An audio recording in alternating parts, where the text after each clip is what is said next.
Olá, viva! Sejam muito bem-vindos à Advogados Summit, nesta conversa organizada pela Abreu Advogados e submetida ao tema Contratos e Pandemia.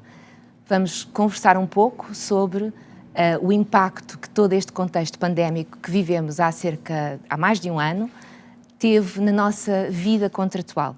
Sabemos que a nossa vida de todos os dias mudou, a nossa saúde foi impactada de uma forma muito significativa, também a nossa vida profissional, pessoal, mas sobretudo a nossa rede de contratos, aquela base contratual em que a nossa vida assenta e que sofreu vicissitudes várias que tiveram que determinantemente alterar a posição das partes no cumprimento desses contratos, das suas obrigações. Tivemos situações em que, pura e simplesmente, foi impossível continuar a cumprir contratos. Houve contratos que foram suspensos, houve contratos em que, pura e simplesmente, não havia fornecimento de mercadorias, de bens, houve encerramento de estabelecimentos, houve proibição de circulação. E tudo isto teve esse impacto decisivo no cumprimento dos contratos. Sabemos que um dos setores mais afetados pela pandemia no nosso país e no mundo inteiro foi justamente o setor do turismo e, em particular, o segmento hoteleiro. Por isso, começando por fazer as apresentações, começo por apresentar o nosso convidado especial, a quem agradeço muito por ter aceitado fazer parte do nosso painel, o Dr. Luís Castanheira Lopes, que é presidente do Grupo Pestana Pousadas, além de ser administrador de várias sociedades que integram o Grupo Pestana, e que aceitou generosamente partilhar connosco a perspectiva sobre o impacto que esta pandemia teve no seu setor de atividade. Também tenho comigo o meu colega e sócio, Gonçalo Malheiro, que integra a equipa da Abreu Advogados de Contencioso e Arbitragem e que nestes últimos tempos muito se tem dedicado e muito tem prestado atenção a estes temas. Eu própria chamo-me Alexandra Nascimento Correia, sou sócia e coordenadora da área de prática de Contencioso e Arbitragem. Vamos então começar. Doutor, muito obrigada mais uma vez por ter aceitado o nosso convite. Eu começo por lhe perguntar, no fundo, qual foi este impacto da pandemia concretamente no setor que é gerido pelo Grupo Pestana. Como é que se sentiram, no fundo, este assolar da pandemia? Bom dia, muito obrigado pelo convite. Agradeço à Abreu Advogados o convite que faz ao Grupo Pestana para estar aqui presente, no caso representado por mim. E, relativamente à pergunta, gostava de enquadrar a situação que vivíamos nessa altura, no princípio do ano 2020. O setor turístico vinha num crescimento desde os finais de 2014, um crescimento sustentado, todos os anos, a aumentar o nível de atividade e, além disso, no caso concreto do Grupo Pestana, tínhamos previsto que no ano 2020 acrescentássemos mais 10 hotéis aos 100 hotéis que, entretanto, já tínhamos. E, portanto, nós estávamos, por um lado, a preparar-nos, no princípio do ano 2020, para o crescimento normal da atividade em linha com aquilo que tinha sido o crescimento dos anos anteriores, que já seria de crescimento relativamente a 2019, mas, além disso, estávamos a preparar-nos para acrescentar 10% da nossa capacidade hoteleira, o que significava um salto em termos da necessidade de... As perspectivas eram ótimas no início de 2020. As perspectivas eram ótimas. Este não quando... E por isso estávamos a preparar todas as estruturas ao nível dos recursos humanos, financeiros, logísticos, jurídicos, para essa realidade. Eis que, senão quando... as fronteiras ficaram fechadas e Portugal depende em 70% de turistas estrangeiros, o que significou que a fronteira fechada retirava do nosso universo 70% dos turistas. Além disso, era proibido circular entre concelhos e mesmo havia o dever geral de confinamento, o que significava que era mesmo proibido sair de casa. Além disso, havia restrições fortíssimas ao nível da prestação, salvaguardando também a atividade dos nossos trabalhadores, porque a prestação passou a ser feita de outra maneira, e de um momento para o outro nós vimos-nos durante o mês de março de 2020, com a atividade ou parada por razões legais, já referiu aí que houve situações em que era impossível prestarmos a atividade, ou razões legais, ou razões de mercado. Por isso, simplesmente, não havia procura. Num primeiro momento, nós começámos a gerir melhor os hotéis, passando a ter em cada localidade não apenas, não 5, mas 4 e depois 3, para conseguirmos honrar os compromissos que nós tínhamos perante os nossos clientes, mas a certa altura, precisamente, deixámos de ter clientes. E isso foi uma realidade para a qual nós não estávamos preparados, uma realidade completamente diferente daquela que alguma vez se tinha estudado. Aquela não era uma crise igual a outras que o grupo e o setor do turismo em geral já tinha enfrentado nas décadas anteriores. E por isso confrontámos-nos com situações de impossibilidade de prestação, confrontámos-nos com situações de impossibilidade de honrar os nossos compromissos, porque o casamento que estava marcado, como é que nós vamos poder servir prestar o serviço? Mas também do outro lado, os clientes que não conseguem chegar ao hotel. E por isso, como é que nós vamos cobrar o serviço que eles nos encomendaram? São realidades novas. Isso também aconteceu ao nível, e portanto nós começámos a olhar toda a panorâmica dos problemas que a nova realidade trazia, olhando com 3 óticas diferentes. Nós, como prestadores do serviço, seja aos nossos clientes, seja na perspectiva nossa da prestação, seja do cliente de aceder e beneficiar desse serviço, é uma perspectiva. A segunda perspectiva era nós, como clientes de outros fornecedores, ao nível das infraestruturas tecnológicas, ao nível dos arrendamentos que nós temos perante os nossos senhorios, e, finalmente, uma perspectiva de entidade patronal. Nós tínhamos um conjunto de trabalhadores preparados para um universo de estabelecimentos e agora a realidade era completamente diferente. Foram estes problemas com que nós nos deparamos ao longo do mês de março de 2020. Muito bem. Vou passar a palavra ao Gonçalo. Gonçalo, esta realidade também assolou os advogados, porque de um momento para o outro, no início de 2020, clientes como o Grupo Pestana e outros trouxeram-nos uma realidade de crise contratual. Quais é que foram as dimensões que nos chegaram? Consegues partilhar? Claro. Muito bom dia, antes de mais. Eu diria que tivemos desafios a 2 níveis. Primeiro, um desafio, desde logo, interno, em termos de organização de um grupo de trabalho, de equipas que conseguissem lidar com este tipo de assuntos já em si difíceis, já em si complexos, e ainda para mais com uma legislação que saiu em massa, digamos assim, logo após a pandemia e que, aliás, foi saindo ao longo do período de tempo. Portanto, geraram-se aqui desafios bastante grandes a esse nível de trabalho. E, portanto, foi necessário criar equipas muitas vezes transversais, que incluíssem advogados de diversas áreas de trabalho, seja direito comercial, direito público, imobiliário, etc., que lidassem com este tipo de assuntos, muitos deles, aliás, ligados a situações precisamente de incumprimento, e daí o contencioso não só na perspectiva de litigância, mas também na perspectiva pré-judicial, não é? Até de uma certa mediação, do encontrar de soluções que evitassem depois o recurso à via judicial. E, portanto, existiu todo esse trabalho a nível interno, a nível de reorganização de trabalho e de equipas.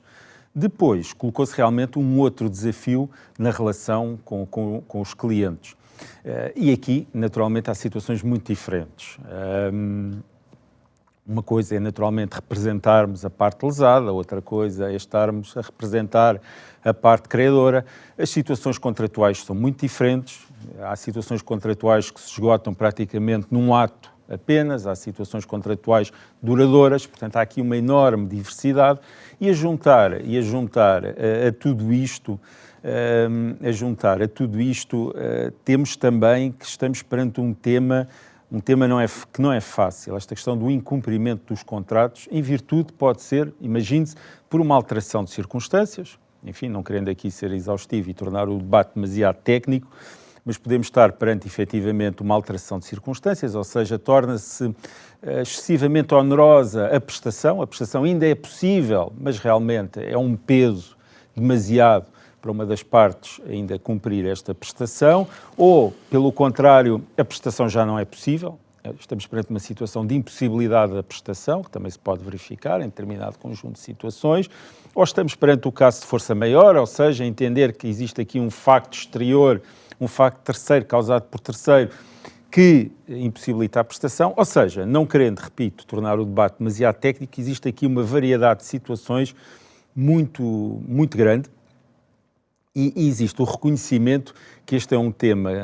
que já vinha sendo tratado pela jurisprudência, pela doutrina, enfim, por uma série de pessoas que tinham dedicado a este estudo destas questões de uma forma aprofundada, mas realmente levantando imensos, problematizando os pontos e encontrando soluções diferentes, e que esta pandemia, no fundo, só veio agravar nesse ponto. Portanto, isto foi tudo realmente um desafio, também para nós, naturalmente, a outro nível. Gonçalo, só mais uma questão, uma curiosidade. Esta crise contratual já se traduziu num aumento dos casos em tribunal em que se discutem estas questões? E já vamos entrar nas questões, mas claro. Isto já se traduziu num aumento de casos em tribunal? Essa é realmente uma questão muito interessante, porque aquilo que sentimos no início da pandemia foi, enfim, bastantes solicitações por parte dos clientes. Tinham determinadas situações contratuais, por exemplo, tínhamos determinados eventos, ou o que fosse, que ficaram prejudicados, impossibilitados, em alguns casos, e noutros casos, não impossibilitados, mas prejudicados em alguma medida, e que pediram o nosso conselho. E existiu realmente uma solicitação, digamos assim, significativa numa fase inicial. O que é que sentimos? Sentimos que, embora em alguns desses casos acabassem por conduzir a situações de litígio, na maior parte dos casos, aquilo que nós sentimos, e também com a intervenção dos advogados, que eu acho que é importante salientar esse ponto, acabamos por chegar a situações de acordo, situações de consenso. Ou seja, as partes entenderam que, perante esta situação, que é realmente uma situação excepcional, e que, enfim, ninguém é culpado naturalmente por esta situação, que o melhor era encontrar uma solução consensual. Portanto, eu diria que, na maior parte dos casos, realmente foi possível chegar a um acordo. Em alguns casos minoritários, realmente os assuntos começaram a recorrer-se à via judicial. Enfim, ainda não há decisões, naturalmente, em relação a esse aspecto. Será interessante. Ainda é muito cedo. Ainda é muito cedo e será interessante ver como é que os tribunais vão lidar com estes assuntos. Muito bem. Então, o Gonçalo já lançou aqui as sementes para a nossa conversa e, de facto, perante esta crise contratual, houve a necessidade de olhar de novo para os contratos que tínhamos em execução, reanalisar as suas cláusulas. Muitas delas tinham previsões sobre estes momentos críticos em que houvesse impossibilidade de cumprimento ou que houvesse casos de força maior, outros em que se previa o incumprimento por uma das partes e qual era a consequência. Esta necessidade de se reanalisar os contratos e de se fazer este reequilíbrio contratual passou, em algumas situações, por uma constatação da impossibilidade objetiva da prestação da obrigação. O Sr. Doutor há bocadinho falava em casos de impossibilidade legal, em que efetivamente não havia forma de prestar a obrigação. Quer-nos dar alguns dos exemplos, dos desafios com que teve que lidar neste contexto? Muito bem. Como sabemos, o Grupo Stana está em 15 países, em Portugal e, portanto, em outros 15 países, em 3 continentes. Tinha perspectivas de abertura no ano 2020 em Nova Iorque, em Paris, em Madrid, em Marrakech, só para dar 3 continentes diferentes, e depois também uma série de aberturas em Portugal, quer continental, quer na Madeira. A perspectiva que eu vou transmitir é relativa ao universo do Grupo Stana, porque nós confrontámos-nos com o mesmo tipo de problemas, quer em Portugal, quer no estrangeiro, uma vez que esta crise é mundial, afeta todos. Essa era uma pergunta que eu também tinha para lhe fazer, Sr. Doutor. A abordagem do Grupo Stana nas várias jurisdições, nos vários países em que tem presença e tem, além de ser o maior grupo hoteleiro português, tem uma prestigiada presença internacional de que muito nos prezamos. Na verdade, perguntava-lhe se a posição do Grupo Stana, se a abordagem foi uniforme em Portugal e no estrangeiro, ou se houve diferenças motivadas também pelas características das outras jurisdições. Ora bem, a abordagem foi basicamente semelhante, mas, justamente como está a dizer, condicionada pela realidade concreta de cada jurisdição. Porque nós, estando presente em Portugal, ou em Espanha, ou até na Holanda, ou na Alemanha, que até tem um modelo jurídico basicamente semelhante ao nosso, é diferente do Reino Unido, ou dos Estados Unidos da América, que já tem outra realidade anglo-saxónica, mas também estamos em outras áreas, como o Brasil, que já tem realidades diferentes, ou em África, como Marrocos, São Tomé, África do Sul. Portanto, as realidades são diferentes e, por isso, nós, partindo da mesma matriz de análise, temos que depois adequar às circunstâncias de cada... Locais, claro. Evidente. E adianto já, por exemplo, no que diz respeito a apoios à atividade, também elas são muito diferentes, porque a realidade europeia é muito diferente da realidade do Brasil, por exemplo, ou da realidade de alguns países africanos, e, portanto, também não podemos aplicar a mesma receita em todo lado, porque as realidades são diferentes.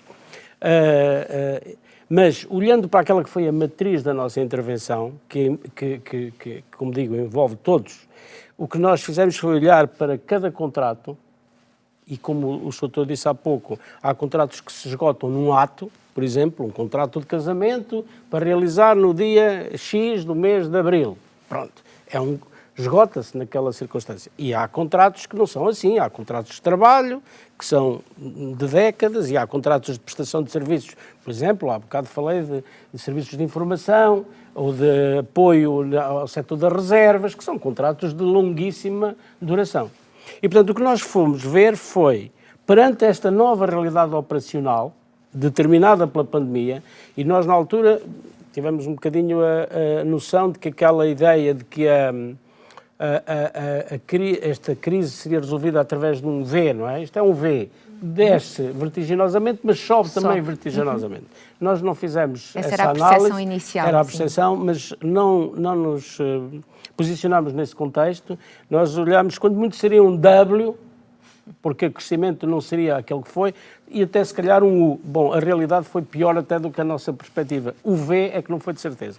E nós, ao posicionar-nos para essa realidade, começamos a ver, temos este contrato que, por exemplo, em matéria de serviços de informática, que nos apoia para uma base que nós temos agora, mas nós só vamos precisar deste. Então, como é que nós vamos intervir sobre o contrato? Porque há situações, esse é um caso, outros casos em que nós não podemos realizar os contratos, outros casos em que nós arrendamos o imóvel, mas o imóvel, e garantimos até um determinado resultado, mas é no pressuposto de que a atividade existe. Naturalmente. Não existe atividade, temos que intervir sobre isso. E, portanto, nós olhamos para cada um desses contratos e analisamos centenas e centenas de contratos e adotamos para cada um deles aquela que nos pareceu sempre ser a solução mais equilibrada e de boa fé. Há bocado o Sr. Gonçalo Malheiro referia ali que a conflitualidade não tem sido muito alta. Tem sido...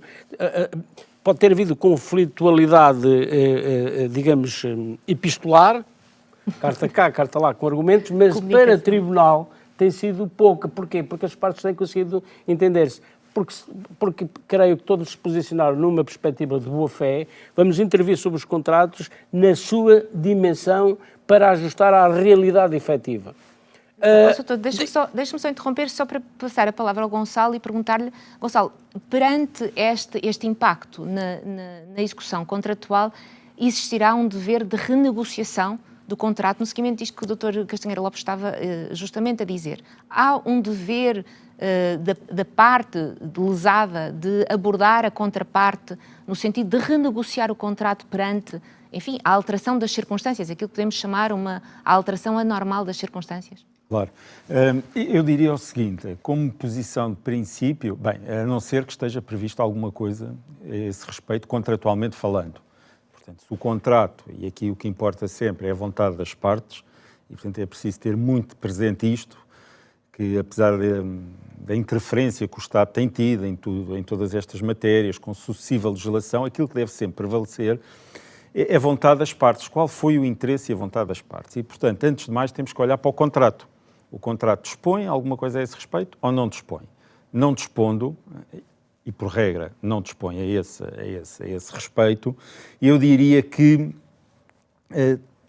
em princípio, como posição de princípio, não existe essa obrigação de renegociação. Diria que não, como posição, repito, de princípio. Agora, é preciso também olhar para os contratos. Cada caso é um caso.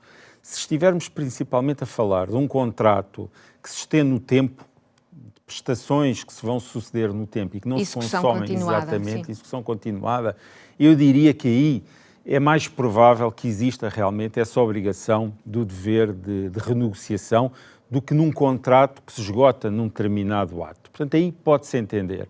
Mas lá está, é preciso olhar para o contexto e para a circunstância do contrato. Depois, outra questão que se levanta é a seguinte, e não sendo cumprido esse dever de renegociação, digamos assim, qual é que é a penalização para a parte que não cumpre? Aqui podemos entrar, enfim, já especulando um pouco, terá direito a uma indenização, digamos assim, pelo interesse contratual negativo, ou seja, por uma indenização como se o contrato não tivesse sido cumprido, pelos danos que daí decorrem, ou eventualmente pelo regime da formação dos contratos, a culpa indecondida, enfim, levantam-se diversas questões. Eu diria, portanto, que é preciso olhar para cada situação, não podemos fugir muito a isto. Com posição de princípio, eu diria que não existe esse dever de renegociação. Muito bem. No fundo, esse dever de renegociação só seria regido pelo tal princípio de boa-fé que deve assistir as partes no cumprimento das obrigações e no exercício do direito que é correspondente a essa obrigação. Mas, Sr. pelo que ouvi das suas palavras, a postura do Grupo Pestana foi, num primeiro momento, renegociar, colocar à parte contrária às dificuldades com que se estavam a deparar e, nessa medida, modificar o contrato, ou seja, reduzir a vossa prestação. Estou a pensar, por exemplo, no caso das rendas. Se os vossos estabelecimentos, se os hotéis, as pousadas estavam encerradas, imagino que em algumas circunstâncias tenham colocado a questão de, pura e simplesmente, suspender o pagamento de rendas. Isso foi sendo aceito pela parte contrária? Sim. Em todos os casos, houve exceções? Tivemos situação... muito bem. Eu concordo com o que disse o Sr. Gonçalo Malheiro, mas apenas parcialmente. Porque, por exemplo, quando nós temos um contrato que se extingue, contrato de um momento só, já referi há bocado o casamento, se o casamento se não faz naquela altura, ou a pessoa que marcou umas férias, marcou férias para o Algarve numa semana de julho, se não pode, se o hotel está fechado, ou ele não pode, ótica do prestador de serviços, ou o cliente não pode chegar lá porque a fronteira está fechada, ele só tinha férias naquela semana, não tinha noutra, portanto, perdeu o interesse definitivamente no negócio. Portanto, aqui não há assim grandes negociações a fazer. Agora, numa situação de arrendamento ou de prestação de execução continuada, daquelas que ainda por cima de parcerias de décadas. E que é preciso preservar, e que é preciso obviamente. preservar, é preciso preservar, exatamente. Porque a pandemia não dura para sempre e, portanto, havemos de superar a crise eu gostava de me referir a um aspecto específico das empresas que é preciso preservar, porque as parcerias são mesmo para preservar. É para os bons e para os maus momentos. Então, o que nós fizemos foi tentar, junto de diferentes entidades, renegociar os contratos, adaptando à realidade específica, porque ou a dimensão da prestação não é aquela que inicialmente tínhamos previsto, ou a rentabilidade do negócio não é aquela que permitiria pagar a renda que foi prevista à partida. Eu continuo a ter o hotel todo, portanto, num caso de prestação de serviços, eu não preciso do serviço todo. Em vez de 100, só preciso de 10% do recurso que eu tenho contratado. No caso do hotel, eu tenho o hotel todo. Só que o hotel está vazio, ele não gera rendimento para eu pagar a renda inicialmente prevista. E são situações. E, portanto, o que nós tentámos foi 3 soluções. Isenção da renda, ou redução da renda, ou moratória da renda. Quando digo renda, digo contrapartida, para englobar todos os contratos. Claro. E tivemos soluções de isenção, de parceiros que disseram, sim senhor, vocês não estão a ter o rendimento, se o ativo estivesse comigo, eu estava a ter o mesmo problema que vocês têm. E por isso, eu isento de renda, eu quero dizer que essa foi a lógica que levou o Estado a isentar os pagamentos de rendas dos centros comerciais. O Estado interveio diretamente sobre o conteúdo do negócio e isentou rendas durante algum tempo, apesar de não ter nada a ver com aquela relação, interveio diretamente sobre relações privadas e, portanto, houve parceiros nossos que aceitaram isto. Houve parceiros nossos que disseram, não, eu aceito aqui ter alguma generosidade, mas tenho que pagar alguma renda, e acertámos valores reduzidos de renda, e houve outros que disseram, não, eu também tenho os meus próprios encargos, mas aceito uma moratória. E também tivemos situações que não aceitaram nada. Portanto, tivemos as 4 realidades. Mas eu gostava aqui de dar, porque há bocado me referi a uma parceria, agora vista pelo outro lado. Nós temos parceiros que são, que dependem de nós, para quem nós, como grupo, temos uma posição muito forte. E se nós, fazendo a prestação de serviços, se nós, pura e simplesmente, suspendermos a prestação de serviços, estou a falar, por exemplo, em matéria de housekeeping, não há quartos para fazer, não precisam de vir os recursos que aquela empresa afeta à nossa prestação. Ou de segurança, por exemplo, não preciso daqueles recursos e, portanto, basta dizer que não vem e não pago. Só que isso implica que aquela empresa se calhar não sobreviva. Claro. E eu, no final da crise, vou precisar daquela empresa. E, por isso, nós mantivemos algumas parcerias, alimentando, ajudando a que as empresas cheguem funcionais ao fim da pandemia. Porque se nós chegarmos agora, claro, e nós iríamos ter um grande problema. Agora que estamos a retomar, não havia recursos para retomar a nossa atividade. E eu penso que muita gente, nós pensámos isto, mas não fomos só nós a pensar isto. Muita gente pensou, é preciso levar as empresas funcionais, não apenas juridicamente existentes, mas realmente funcionais e operativas, para que quando a retoma acontecer, as empresas estarem em condições de continuar a prestar o serviço, que é uma parte da nossa própria atividade. Essa consciência económico-social, dessa rede de empresas que, no fundo, é a base de toda a nossa economia. E é há aqui um ecossistema, claro que nós sim, dependemos de outros e outros dependem de nós, e, portanto, o Papa diz uma coisa, já agora, ninguém se salva sozinho. É verdade. Ele disse isto no tempo da pandemia. Em termos económicos é mais ou menos a mesma coisa. Ninguém se salva sozinho. E nós tentámos implementar esta bula, esta máxima do Papa Francisco. Muito bem, doutor. Não, de facto, esta solidariedade entre empresas, com os olhos postos no futuro e com os olhos postos na retoma da nossa economia, é obviamente também fundamental.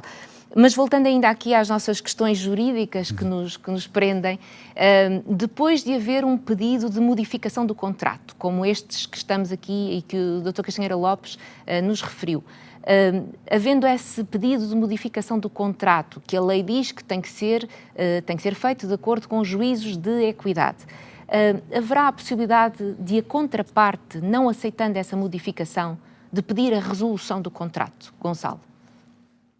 Eu diria que, lá está, esse é um tema também em aberto e é também uma boa questão e que não merece se calhar uma resposta unânime por parte da jurisprudência, que não dá uma orientação muito clara quanto a essa resposta. Eu diria que aí temos duas possibilidades. Ou a modificação não é lícita, a modificação é ilícita e aí... Porque não foi feita de acordo com o critério legal de juízes de equidade, de um juízo de equidade. Exatamente, e portanto aí a resposta será relativamente simples. Ou então, uma alternativa é o credor da prestação considerar que alteraram-se de tal forma os pressupostos do negócio, o contexto e a base do negócio, que não se justifica manter a relação contratual e existe, inclusive, pode-se falar de uma perda de interesse por parte do credor face à modificação e face à alteração do contrato. Portanto, eu diria que sim, existe essa possibilidade, naturalmente.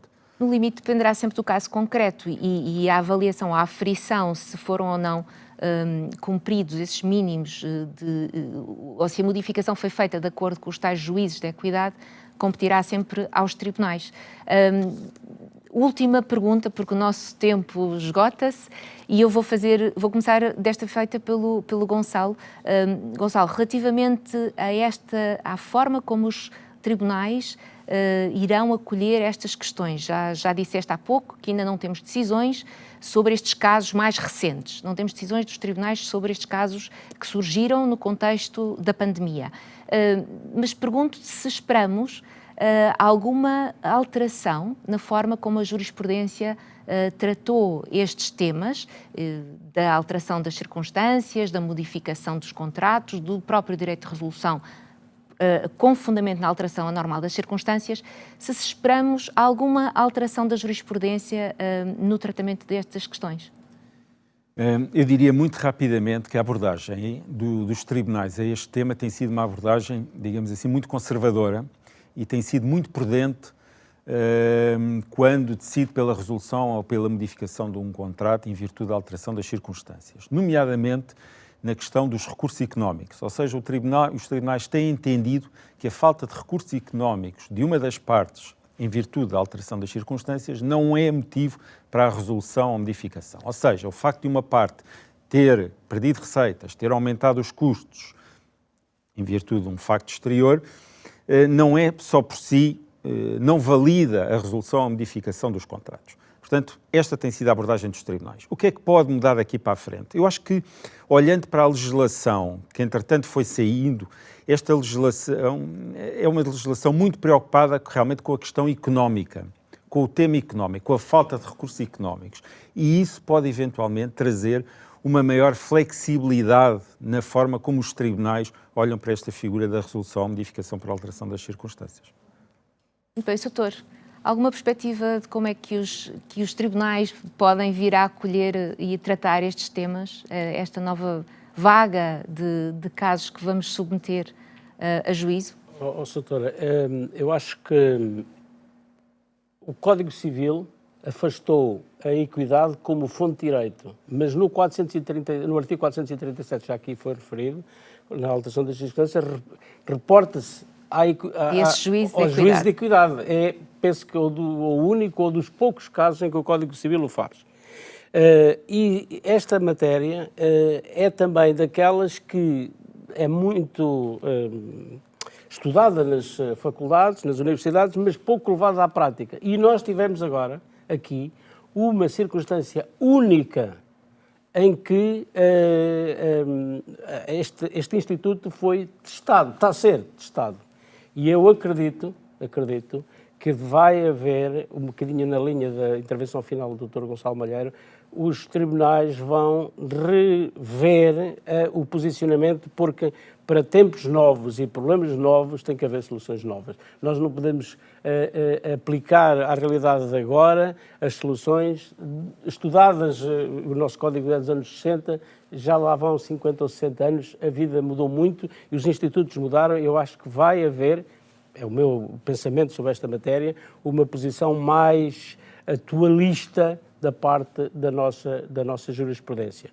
Só gostava de dizer que, no final desta minha intervenção, uma vez que é a final, a boa coisa que temos agora é que se sente uma nova energia. Desde há 2 ou 3 semanas, o ritmo é de crescimento. Nós estamos a voltar a contratar trabalhadores. Estamos a voltar a reforçar os nossos meios afetos e acredito que desta vez vamos mesmo vencer a crise. Muito obrigada. Terminamos com esta nota positiva, de otimismo e de esperança naquilo que nos espera. Depois da pandemia vem a retoma e virá certamente o reequilíbrio dos contratos que regem as nossas vidas. Foi um gosto estar convosco. Até à próxima.